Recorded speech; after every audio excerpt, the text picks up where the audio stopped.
আলহামদুলিল্লাহ সুম্মা আলহামদুলিল্লাহ, লাখো কোটি শুকরিয়া ও সুজুদ আদায় করছি ওই মহান আল্লাহ সুবহানাহু ওয়া তাআলার দরবারে, যে মহান আল্লাহ সুবহানাহু ওয়া তাআলা আপনাকে আমাকে অত্যন্ত দয়া করে, মায়া করে, মহব্বত করে, ভালোবেসে আজ পবিত্র শুক্রবার দিন, জুমার দিন, জুমাবারে জুমার নামাজ আদায় করার জন্য যে মহান মনিব মালিক আপনাকে আমাকে জুমার নামাজ আদায় করার জন্য তার মসজিদে আসার বসার সুযোগ করে দিয়েছেন, সেই মহান মালিকের দরবারে মন প্রাণ উজাড় করে দিয়ে আমরা সকলে একবার শুকরিয়া আদায় করি। আমরা সকলে বলি আলহামদুলিল্লাহ। পবিত্র কোরআনুল কারীমের সূরা আন-নিসা থেকে একখানা আয়াত তেলাওয়াত করেছি। সেই আয়াতের আলোকে সংক্ষিপ্ত কথা বলার চেষ্টা করব। মা তৌফিক ইল্লা বিল্লাহ। আজকের আলোচনার বিষয়বস্তু হলো পর্দা। পর্দা শব্দটা একটা ফার্সি শব্দ। ফার্সিতে পর্দা বলা হয়, বাংলাতে বলা হয় হিজাব, আর ইংরেজিতে বলা হয় পার্টিশন। সেই পর্দার আলোকে কোরআনুল কারীমের আয়াত থেকে কথা বলার জন্য চেষ্টা করব। ওমা তৌফিক ইল্লা বিল্লাহ। পৃথিবীতে আল্লাহ তাআলা যা কিছু সৃষ্টি করেছেন, সব কিছু আল্লাহ তাআলা জোড়ায় জোড়ায় সৃষ্টি করেছেন। আসমান হইল পুরুষ আর জমিন হইল মহিলা। আসমান কি পুরুষ, জমিন মহিলা। পৃথিবীতে যত গাছপালা তরুলতা আছে, যত সাগর নদী পাহাড় পর্বত যা কিছু আছে, এইগুলো হলো আসমান এবং জমিনের সন্তান সমতুল্য। যারা বলেন সুবহানাল্লাহ। আল্লাহ তাআলা যা কিছু সৃষ্টি করেছেন জোড়ায় জোড়ায় সৃষ্টি করেছেন। দেখেন, একটা সাইকেল, তাও জোড়ায় জোড়ায় সৃষ্টি করা হয়েছে। অর্থাৎ এক চাক্কায় সাইকেল চলে না। সাইকেল চালাতে গেলে কয় চাক্কা লাগে? ঘুম আসতেছে আপনাদের? জোরে কথা বলেন। কয় চাক্কা লাগে? দুই চাক্কা। বেড়াবেড়ি এই জায়গায় আছে কি, ঠিক কিনা? আবার একটা চাক্কার যে টায়ার, এই টায়ার হইল বেড়া, আর ভিতরে যে একটা টিউব আছে ওইটা হইল বেড়ি। এটা কি বলেন? মহিলা। অর্থাৎ একটা চাক্কার ভিতরে যে টায়ার আছে, আবার টায়ার, শুধু টায়ার দিয়ে আপনি সাইকেল চালাতে পারবেন না, আপনার টিউবের প্রয়োজন আছে। আছে কি না? জোরে বলেন। ঠিক তেমনি ভাবে আপনারা যারা জমিতে ফসল রোপণ করেন, এরি খেতে এরি ধান লাগাইছেন, এরি ধান লাগানোর পরে দেখবেন কিছু ধান আছে জ্বালা অতিরিক্ত বড় বড় হয়।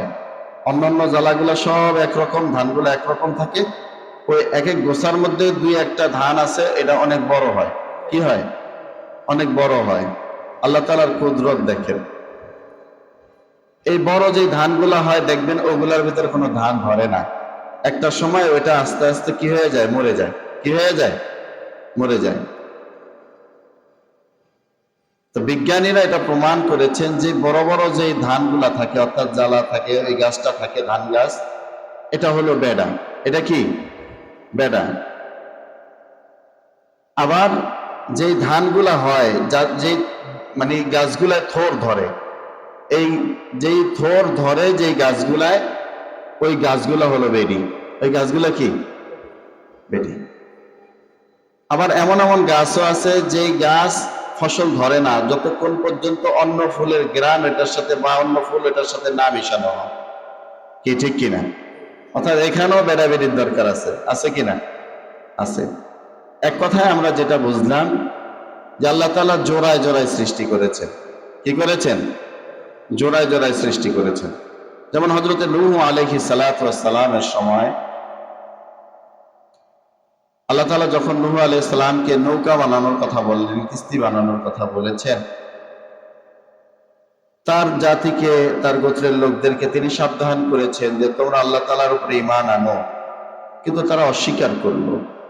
নূহ আলাইহিস সালাম বললেন, তোমরা যারা অস্বীকারী, অচিরেই আল্লাহ তাআলা তোমাদেরকে বন্যা দিয়া ডুবাইয়া দিবেন। তখন নূহ আলাইহিস সালাতু ওয়াস সালামের সেই জাতিরা তারা কি বলেছিল? তারা বলেছিল যে গোটা পৃথিবী আল্লাহ তাআলা পানি দিয়ে তলায়া দিবেন, এই পানি আল্লাহ তাআলা পাবেন কোথায়? জোরে বলুন নাউজুবিল্লাহ। ঠিক যেমন কথা তেমন কাজ। নূহ আলাইহিস সালাতু ওয়াস সালামের সেই বন্যার কথা আজও পৃথিবীর মানুষ জানে কি জানে না? আল্লাহ তাআলার পবিত্র কোরআনুল কারীমের মধ্যে এটার বিস্তারিত বর্ণনা এসেছে। জোরে বলুন ঠিক কিনা?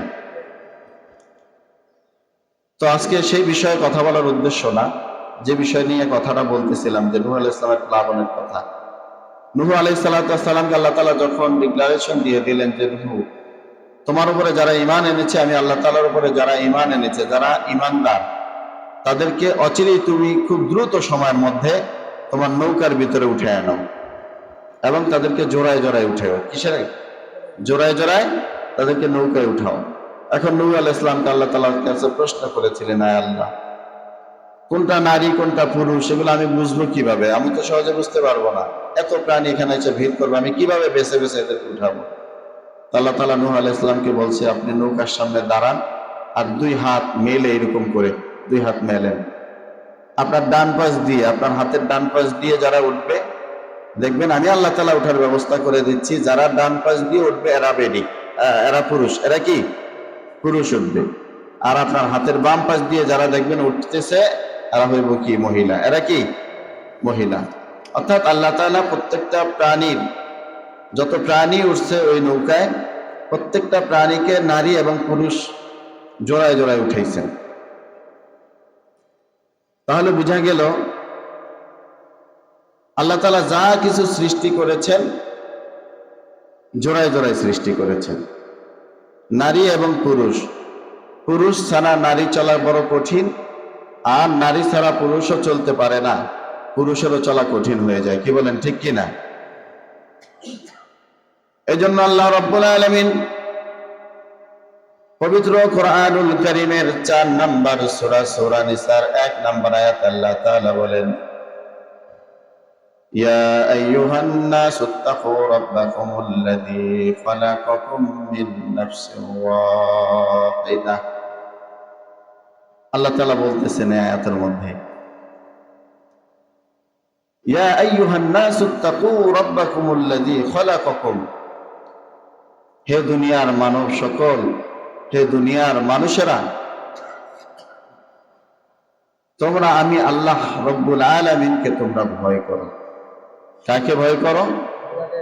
আমি আল্লাহ রব্বুল আলামিনকে ভয় করো।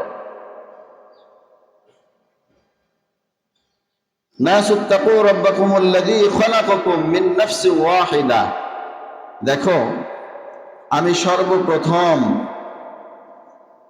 একটা প্রাণের অস্তিত্ব ঘটিয়েছি, একজন মানুষ সৃষ্টি করেছি। খালাকাকুম, সৃষ্টি করেছি, মিন নাফসিন ওয়াহিদা, একজনকে। কয়জনকে? একজনকে। এখন আল্লাহ তাআলা যে বলছেন সর্বপ্রথম আমি সৃষ্টি করেছি, কয়জনকে বলেন? একজনকে। যে একজনকে সৃষ্টি করেছেন আপনারা যদি জেনে থাকেন তাহলে বলেন তো সে একজনের নাম কি? আপনারা জানেন না? বলেন সে একজনের নাম কি? হযরতে, সবাই বলেন সে একজনের নাম কি? হযরতে আদম আলাইহিস সালাতু ওয়াস সালাম। খালাকাকুম মিন নাফসিন ওয়াহিদা, একজনকে সৃষ্টি করেছি। ওয়া খালাকা মিনহা যাওজাহা, ওয়া খালাকা মিনহা যাওজাহা ওয়া বাসসা মিনহুমা রিজালান কাসীরান ওয়া নিসাআ।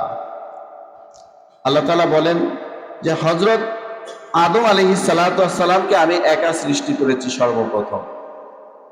তখন আমি তো জানি যে আমি যেহেতু মানুষ সৃষ্টি করেছি, মানুষ একাকী বসবাস করতে পারে না। অখলাকা মিনহা যাওজাহা ওয়াবাসসা মিনহুমা রিজালান কাসীরান ওয়া নিসাআ। তখন আমি দেখলাম আমার আদম একাকিত্ব অনুভব করতেছে। এত বড় বিশাল এক জান্নাতের ভিতরে আদম আলাইহিস সালাতু ওয়াস সালাম একা একা বসবাস করছে, কেমন যেন মনটা ভালো নেই। সুখ শান্তি সব আছে, কিন্তু একা একা, যার কারণে একাকিত্ব বোধ করলেন। আল্লাহ তাআলা বলেন যে আমার আদম যে একাকিত্ব বোধ করছে সেটা তো আমি অন্তর্যামী, আমি আদমের অন্তরের খবর আমি জানি। এজন্য অখালাকা মিনহা যাওজাহা, আমি আদমের পাজরের হাড় দ্বারা আমি হাওয়া আলাইহিস সালাতু ওয়াস সালামকে সৃষ্টি করেছি। জোরে বলুন সুবহানাল্লাহ। তাহলে এখানেও আল্লাহ তাআলা জোড়ায় জোড়ায় সৃষ্টি করেছেন। শুধু পুরুষ হইলেই হয় না, পুরুষের নারীর প্রয়োজন আছে। আছে কিনা বলেন, আছে কিনা? আছে। আবার শুধু নারী হইলেই হয় না, পুরুষেরও দরকার আছে। আছে কিনা?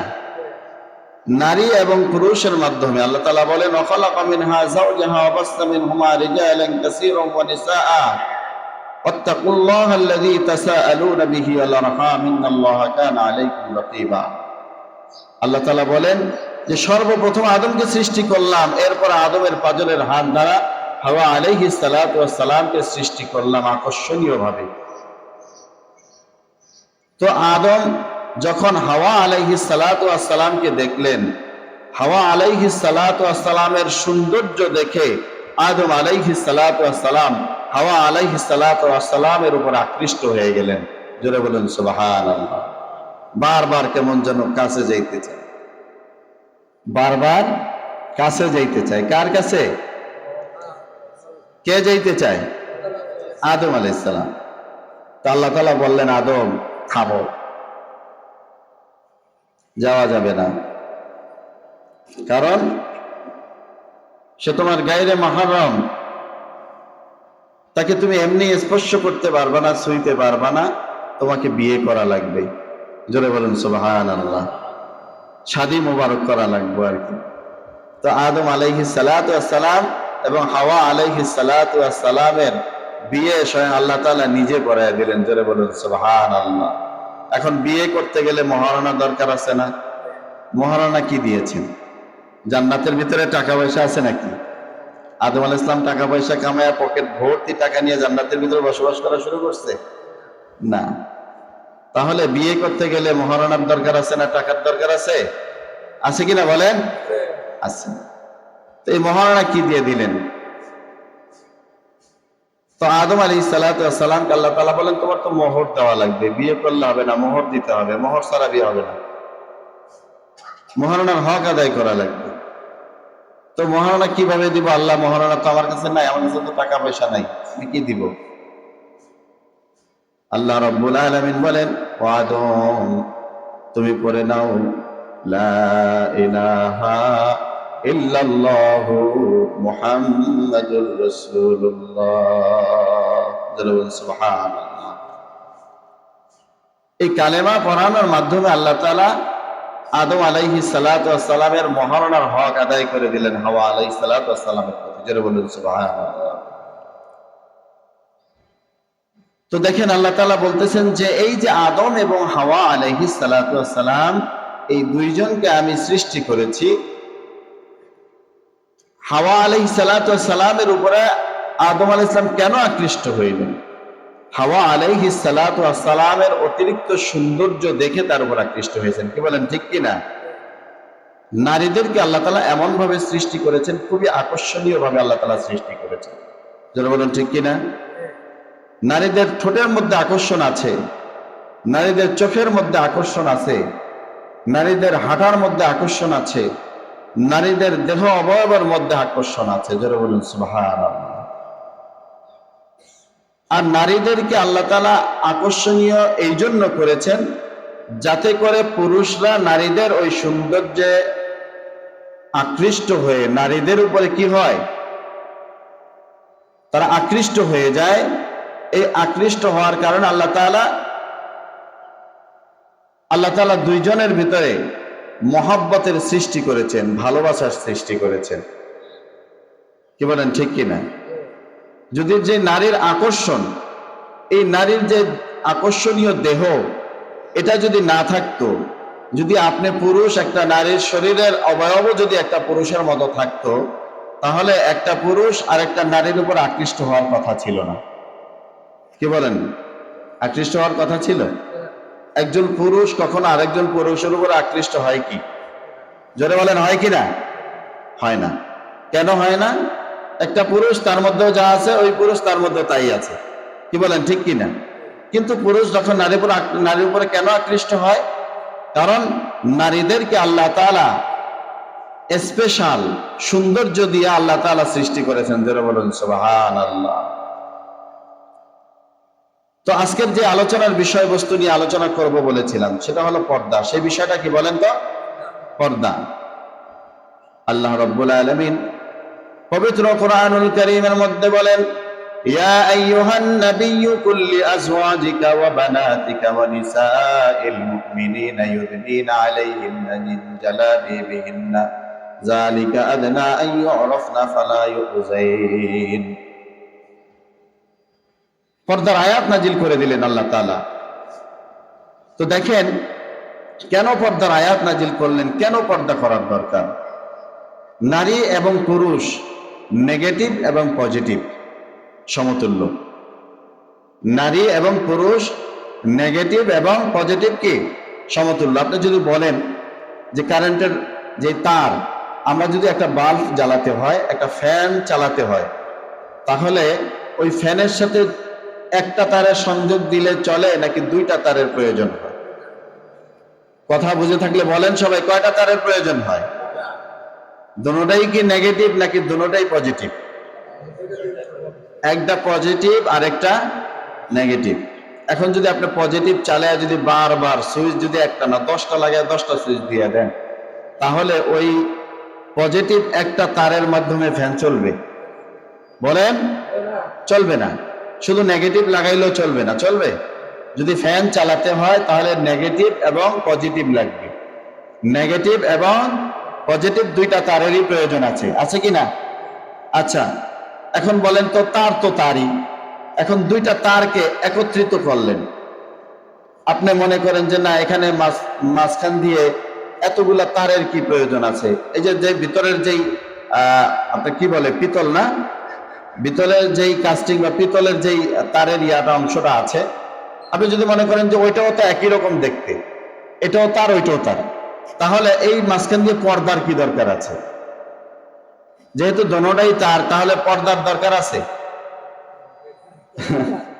উত্তর দেন, পর্দার দরকার আছে? আছে। কেন আছে বলেন তো? নেগেটিভ এবং পজিটিভ যদি দুইটা এক হয়ে যায়, তাহলে ফ্যান চলবে না আগুন জ্বলবে? সবাই একটু জোরে কথা বললেন। ফ্যান চলবে না আগুন জ্বলবে? বাতি জ্বলবে না আগুন জ্বলবে? উপকৃত হতে পারবেন নাকি অপকার হবে?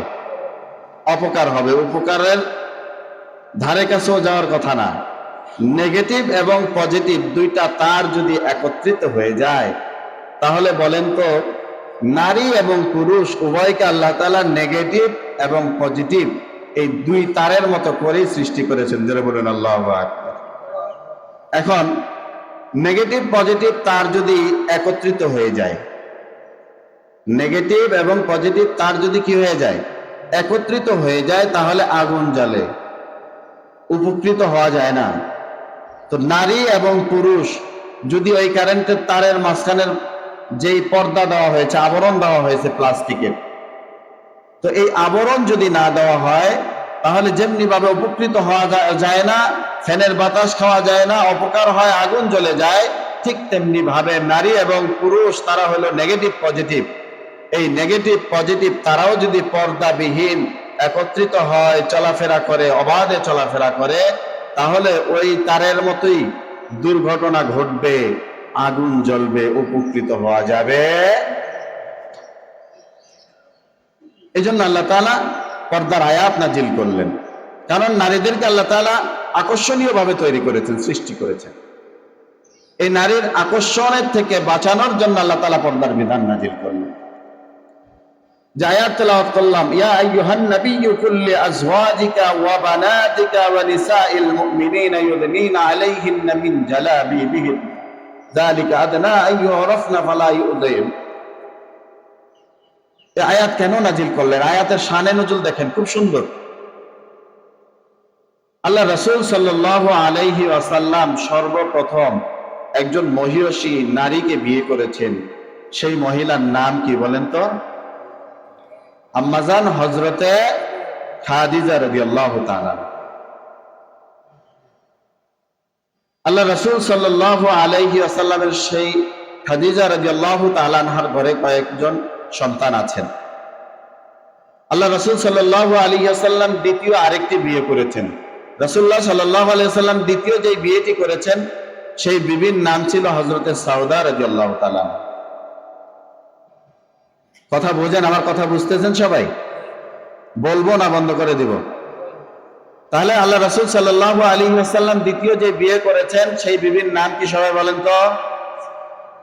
হযরতে সাউদা রাদিয়াল্লাহু তাআলা আনহা।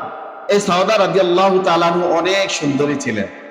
রাসূলুল্লাহ সাল্লাল্লাহু আলাইহি ওয়াসাল্লামের বিয়ের আগে সাউদা রাদিয়াল্লাহু তাআলা আনহার তিনটা বিয়ে হয়েছে। কয়টা? তিনটা। আল্লাহ রাসূল সাল্লাল্লাহু আলাইহি ওয়াসাল্লাম সাউদা রাদিয়াল্লাহু তাআলা আনহুর চতুর্থ স্বামী।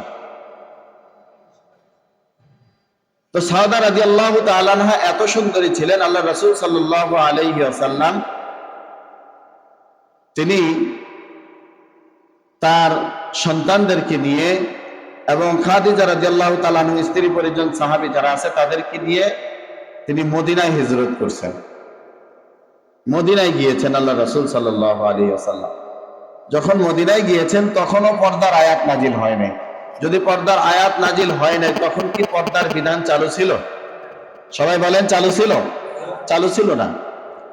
তো যখন মদিনায় গেলেন, মদিনায় যাওয়ার পরে আম্মাজান সাউদা রাদিয়াল্লাহু তাআলা আনহা অনেক সুন্দরী থাকার কারণে মদিনার ইহুদিরা, খ্রিস্টানেরা তারা সাউদা রাদিয়াল্লাহু তাআলা আনহা যখন রাস্তায় বের হতেন তখন সাউদা রাদিয়াল্লাহু তাআলা আনহুর সাথে ইফতিজিং করতেন, বিভিন্ন রকম বাজে মন্তব্য করতেন, ঠাট্টা বিদ্রূপ করতেন, তার সৌন্দর্য নিয়ে বিভিন্ন রকম কবিতা আবৃত্তি করতেন। তো ওমর রাদিয়াল্লাহু তাআলা আনহু একদিন হঠাৎ করে এই দৃশ্যটা দেখে ফেলছে। দেখেন, ওমর রাদিয়াল্লাহু তাআলা আনহুকে বলা হয়েছে মেজাজে ওহী। ওমর রাদিয়াল্লাহু তাআলা আনহুকে কি বলা হয়েছে? মেজাজে ওহী। ওমর রাদিয়াল্লাহু তাআলা আনহু এমন এমন কিছু বিষয়ে তার মেজাজ খাটিয়েছেন, ওমর রাদিয়াল্লাহু তাআলা আনহুর কাছে ওই বিষয়গুলো ভালো লাগে নাই। ওমর রাদিয়াল্লাহু তাআলা আনহু সেই ব্যাপারে কথা বলছেন। আল্লাহ তাআলা এইরকম 29টা বিষয়ে আল্লাহ রাসূল সাল্লাল্লাহু আলাইহি ওয়াসাল্লামকে ওমর রাদিয়াল্লাহু তাআলা আনহু সিদ্ধান্ত দিয়েছেন। সেই সিদ্ধান্তের উপরে আল্লাহ তাআলা রাজি খুশি হয়ে আল্লাহ তাআলা ওমর রাদিয়াল্লাহু তাআলা আনহুর উপর, আল্লাহ রাসূল সাল্লাল্লাহু আলাইহি ওয়াসাল্লামের উপর ওহী নাজিল করে দিয়েছেন। জোরে বলুন সুবহানাল্লাহ। ওমর রাদিয়াল্লাহু তাআলা আনহু দেখলেন যে সাউদা রাদিয়াল্লাহু তাআলা আনহুকে নিয়ে ঠাট্টা বিদ্রূপ করতেছে মদিনার ইহুদিরা। তখন আল্লাহ রাসূল সাল্লাল্লাহু আলাইহি ওয়াসাল্লামকে বললেন, ইয়া রাসূলুল্লাহ, ইয়া হাবিবাল্লাহ, আপনার স্ত্রী হযরত সাউদা রাদিয়াল্লাহু তাআলা আনহা তার সৌন্দর্য দেখে মদিনার ইহুদিরা বিভিন্ন রকম আজে বাজে কবিতা আবৃত্তি করছে, আজে বাজে মন্তব্য করতেছে, তাকে নিয়ে ঠাট্টা বিদ্রূপ করতেছে। বর্তমানে দেখেন না স্কুলের পোলাবান, কিছু কিছু বকাটে পোলাবান স্কুল ছুটি হইলে রাস্তায় আশেপাশে যায় দাঁড়ায় থাকে, স্কুলের মেয়েরা বের হইলে সেখানে যায় ইফতিজিং করার জন্য, উত্তপ্ত করার জন্য। কি বলেন, ঠিক কিনা? তো বরাবরই আপনারা জানেন যে এই ইহুদি জাতি সাংঘাতিক একটা জাতি, বড় বদমাইশ একটা জাতি এই ইহুদি জাতি। তো সাউদা রাদিয়াল্লাহু তাআলা আনহাকে যখন এই ধরনের ঠাট্টা বিদ্রূপ করলেন, ওমর রাদিয়াল্লাহু তাআলা আনহু আল্লাহ রাসূল সাল্লাল্লাহু আলাইহি ওয়াসাল্লামকে বলেন যে আল্লাহর রাসূল, আপনি আপনার স্ত্রীদেরকে বলবেন তারা যেন তাদের চেহারা মোবারককে, তাদের শরীরের যে সৌন্দর্য আল্লাহ তাআলা দান করেছেন, এই সৌন্দর্যকে মাথার উপর থেকে একটি চাদর যেন তারা ছেড়ে দেয়, তাদের পুরো শরীর যেন ঢেকে যায়। আর যখন পুরো শরীর ঢেকে যাবে তখন ওই মদিনার ইহুদি খ্রিস্টানেরা তারা আপনার স্ত্রীদেরকে, আপনার আহলে বাইত, আপনার পরিবারের যারা আছে তাদেরকে নিয়ে কখনো ঠাট্টা বিদ্রুপ করার সুযোগও পাবে, কারণ সৌন্দর্য আকৃষ্ট হয়েই তো এইগুলা করছে। আর যদি সৌন্দর্যকে ঢেকে দেওয়া হয় তাহলে আর এই ডিস্টার্ব করার কোনো সমস্যা হওয়ার কথা না, হবে না। কি বলেন, ঠিক কিনা? এই জন্য আয়াত নাজিল করে দিয়েছেন আল্লাহ তাআলা। এই আয়াতের শানে নজুল বললাম, ইয়া আইয়ুহান নবী, আল্লাহ তাআলা জিবরাইল আলাইহিস সালাতু ওয়াস সালামকে পাঠিয়ে দিলেন যে জিবরাইল যাও আমার হাবিবকে বলো, ইয়া আইয়ুহান নবী, হে আমার আল্লাহর নবী, কুল্লি আজওয়াজিকা, হ্যাঁ, ওয়া বানাতিকা, আপনি আপনার স্ত্রীদেরকে, আপনার সন্তানদেরকে, কন্যা সন্তানদেরকে, ওয়া নিসাইল মুমিনিনা, এবং আপনার উম্মতদের মধ্যে যত মুমিন, যত মুমিনা, যত মুমিনা তারা ঈমান আনবে, তারা যেন প্রত্যেকেই তাদের মাথা থেকে পায়ের তালু পর্যন্ত ঢেকে রাখে। জোরে বলেন সুবহানাল্লাহ। তাহলে ওমর রাদিয়াল্লাহু তাআলা আনহুর এই সিদ্ধান্তের উপরে আল্লাহ তাআলা আয়াত নাজিল করেছেন, কি করেন নাই? সুবহানাল্লাহ, সুবহানাল্লাহ। আল্লাহ রাসূল সাল্লাল্লাহু আলাইহি ওয়াসাল্লাম বলেন, লাউ কানা নাবিয়্যাম মিন বা'দি লাকানা ওমর, আমার পরে যদি কেউ নবী হইতো, আমার বিশ্বাস আমার ওমর হয়ে যেত বিশ্ব নবী। জোরে বলেন সুবহানাল্লাহ। তাহলে ওমর রাদিয়াল্লাহু তাআলা আনহুর সিদ্ধান্তের উপর আল্লাহ তাআলা আয়াত নাজিল করেছেন। তো যেই কথাটি বলতেছিলাম, পর্দা, পর্দা অত্যন্ত গুরুত্বপূর্ণ একটি বিধান ইসলামের। নামাজ যেমন ফরজ, রোজা যেমন ফরজ, হজ ফরজ, যাকাত দেওয়া ফরজ, ঠিক পর্দা করাও ইসলামের একটি ফরজ বিধান। পর্দা করাও কি ইসলামের একটি ফরজ বিধান। আল্লাহ তাআলা পর্দা করার কথা বলছেন কেন? যেন নেগেটিভ এবং পজিটিভ অবৈধভাবে একত্রিত হয়ে তারা যেন, ওই যেমন কারেন্টের দুই তার নেগেটিভ এবং পজিটিভ তারের মাধ্যমে যদি দুই তার একত্রিত করে লাগিয়ে দেওয়া হয়, যেমন উপকৃত হতে পারে না, আগুন লেগে যায়। সমাজের মধ্যে নারী পুরুষ তারা একাকার হয়ে নির্বিঘ্নে অবাধে তারা যদি এইভাবে চলাফেরা করে, তাহলে সমাজের মধ্যে বিশৃঙ্খলা হবে, সমাজের মধ্যে বিশৃঙ্খলার সৃষ্টি হবে, ফিতনার সৃষ্টি হবে। জোরে বলুন ঠিক কিনা? যেটার ফল বর্তমানে আমরা দেখতে পাচ্ছি যে পর্দার কারণে আজকে আমাদের দেশে, আজকে আমাদের সমাজে আজকে বিভিন্ন রকম ধর্ষণের ঘটনা ঘটতেছে। কি বলেন, ঠিক কিনা? আজকে যদি পর্দা থাকতো তাহলে এই ধর্ষণ নামক এই মহামারী এইভাবে ব্যাপক আকার ধারণ করতো না। জোরে বলুন ঠিক কিনা? আজকে পর্দা না থাকার কারণে আজকে আমার মা বোনেরা ধর্ষিত হচ্ছে। মাত্র 7 বছরের মেয়ে সন্তান ধর্ষিত হচ্ছে, আজকে 90 বছরের বুড়ি পর্যন্ত এই বাংলাদেশে ধর্ষিত হচ্ছে। জোরে বলুন নাউজুবিল্লাহ। এজন্য পর্দা করার দরকার আছে না নাই? বলেন, কি বলেন? পর্দা করার দরকার আছে না নাই? এখন পর্দা কি শুধু নারীরা করবে নাকি পুরুষরাও করবে? শুধু নারীরা করবে? নারী পুরুষ উভয়ে পর্দা করবে। পুরুষের পর্দা 2টা। পুরুষের পর্দা কয়টা? 2টা। আর নারীদের পর্দা 3টা। নারীদের পর্দা কয়টা? 3টা। আল্লাহ তাআলা বলেন, অকুল্লিল মুমিনিনা ইয়াগুদ্দুনা, অকুল্লিল মুমিনিনা ইয়াগুদ্দু মিন আবসারিহিম। আল্লাহ রাসূল সাল্লাল্লাহু আলাইহি ওয়াসাল্লামের উপর আল্লাহ তাআলা ওহী নাযিল করলেন সূরা নূরের মধ্যে। সূরা নূরের 30 নম্বর আয়াতের মধ্যে আল্লাহ তাআলা বলেন, অকুল্লিল মুমিনিনা ইয়াগুদ্দু মিন আবসারিহিম ওয়া ইয়াহফাযু ফুরুজাহুম। হে নবী, আপনি আপনার উম্মতদের মধ্যে যারা মুমিন, আপনার উম্মতদের মধ্যে যারা মুমিন পুরুষ তাদেরকে বলেন, অকুল্লিল মুমিনিনা ইয়াগুদ্দু মিন আবসারিহিম, তারা যেন তাদের চোখের হেফাজত করে। তারা যেন তাদের কি করে? চোখের হেফাজত করে। ওয়া ইয়াহফাযু ফুরুজাহুম, এবং তাদের লজ্জাস্থানকে হেফাজত করে। তাহলে পুরুষদেরকে কয়টা বিষয়ের উপরে হেফাজত থাকতে বলছেন আল্লাহ তাআলা? সতর্ক থাকতে বলছেন, সাবধান থাকতে বলছেন। কয়টার উপরে? অকুল্লিল মুমিনিনা ইয়াগুদ্দু মিন আবসারিহিম, 1 নম্বরে হলো তাদের চোখের হেফাজত করা। 1 নম্বরে কিসের হেফাজত করা? চোখের হেফাজত করা।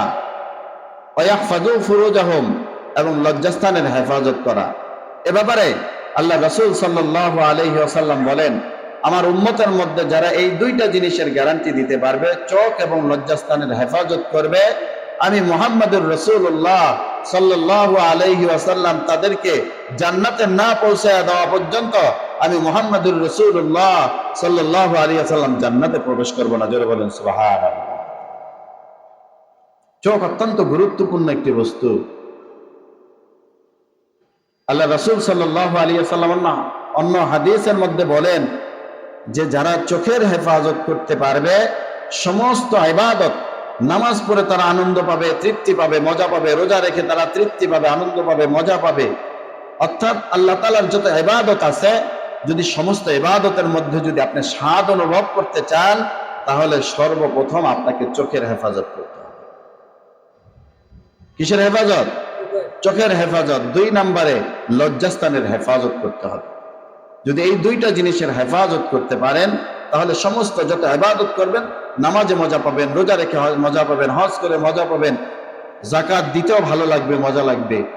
আর আল্লাহ তাআলা সওয়াব দিয়ে ভরপুর করে দিয়ে আল্লাহ তাআলা আপনার আমলনামাকে ভারী করে দিবেন। যারা বলেন সুবহানাল্লাহ। আর এই চোখকে কেন হেফাজত করার দরকার? কেন চোখের পর্দা দরকার? রাসূল আকরাম সাল্লাল্লাহু আলাইহি ওয়াসাল্লাম বলেন, জিনাল আইনিন নজর, চোখের জেনা হইল দেখা। চোখের জেনা কি? দেখা।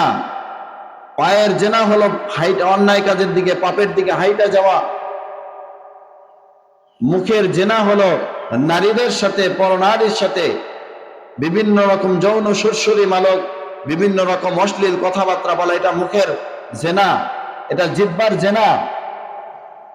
হাতের জেনা হলো বিভিন্ন রকম যে সমস্ত অবৈধ জিনিস, পরপুরুষ কোন নারীর বিভিন্ন অঙ্গ প্রত্যঙ্গ স্পর্শ করা হারাম, ওই সমস্ত পরনারীর শরীর স্পর্শ করা, এটা হাতের জেনা।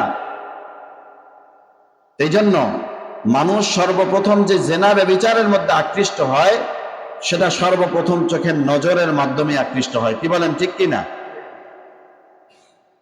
তো যেই কথা বলতেছিলাম, তাহলে পুরুষের পর্দা কয়টা? 1 নম্বরে চোখের হেফাজত, 2 নম্বরে লজ্জাস্থানের হেফাজত। সূরা নূরের 31 নম্বর আয়াতে বলেন আল্লাহ তাআলা, ওয়া কুল্লিল মুমিনাতি ইয়াগুদুদনা মিন আবসারিহিন্না, নারীদেরকেও বলেছেন, হে নারীরা, তোমরা তোমাদের চোখের হেফাজত করো, তোমরা তোমাদের চোখের হেফাজত করো, চোখ দিয়ে পর পুরুষের দিকে তোমরা তাকাইও না। অকুল্লিল মুমিনাতি ইয়াগুদুদনা মিন আবসারিহিন্না, এবং তোমাদের লজ্জাস্থানের হেফাজত করার দরকার, চোখের হেফাজত করার দরকার।